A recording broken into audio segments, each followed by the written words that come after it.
সার্বভৌম রাষ্ট্রের প্রতিষ্ঠার প্রশ্নে তিনি আমাদের সাথে একাত্মতা পোষণ করেছিলেন। তাই আমরা তাকে এবং বিএনপিকে নেতৃত্বে রেখে আমরা যুগপৎ আন্দোলন করেছিলাম।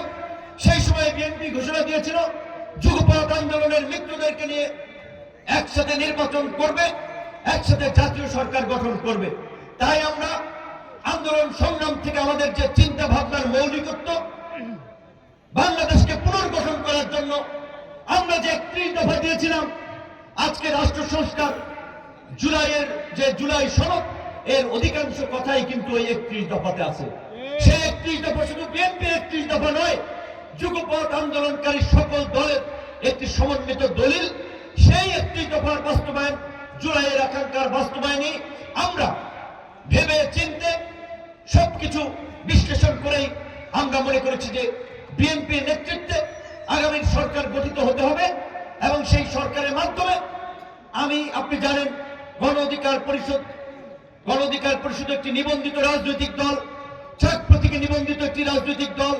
জুনায়েদ সাকি গণসংহতি আন্দোলন মাসাল মার্কায় তিনি ব্রাহ্মণবাড়িয়া থেকে নির্বাচন করছেন। মাহমুদুর রহমান মান্না তার নিজস্ব, এটাই বড় পাওয়া। আপনারা দেখছেন বাংলাদেশ মুসলিম বিশ্বের ইতিহাসের বড় জানাজাগুলোর একটি হয়েছে বেগম খালেদা জিয়ার জানাজা। এমনকি তিনি অফিসিয়ালি বিরোধী দলীয় নেত্রী না, এখন সরকারি দলীয় নেত্রী না, কিন্তু তার জানাজা এক করেছে চিরবৈরী পাকিস্তান এবং ভারতের মতো দুটো রাষ্ট্রকে। আপনারা দেখছেন পাকিস্তানের স্পিকার এসেছিলেন, ভারতের পররাষ্ট্রমন্ত্রী এখানে এসেছিলেন, দক্ষিণ এশিয়ার আরো অন্যান্য নেতৃবৃন্দ এসেছিলেন। এটি একজন রাজনীতিবিদদের জন্য বড় পাওয়া। যেহেতু আগামীতে একটি জাতীয় সংসদ নির্বাচন অনুষ্ঠিত হচ্ছে, সেই সংসদ নির্বাচনকে কেন্দ্র করে দু একটি কথা বলতে চাই। গণসিপাহী গতকালকে দেখেছি গণভোটের পক্ষে উপজেলা প্রশাসন কনসার্ট করেছে, সরকার বিভিন্ন জায়গায় বিলবোর্ড ঝুলিয়ে দিয়েছে। ডক্টর ইউনূস তার ভাষণে বলেছে দেশের চাবি এখন আপনার হাতে। অর্থাৎ আগামীতে বাংলাদেশের ভবিষ্যৎ কিভাবে নির্ধারিত হবে, কাদেরকে আপনারা নেতৃত্বে বসাবেন, সেই চাবি এখন আপনাদের হাতে। চাবি যেইভাবে ঘুরাবেন তারা সেইভাবে ঘুরবে, অর্থাৎ নেতৃত্ব সেইভাবে প্রতিষ্ঠিত হবে।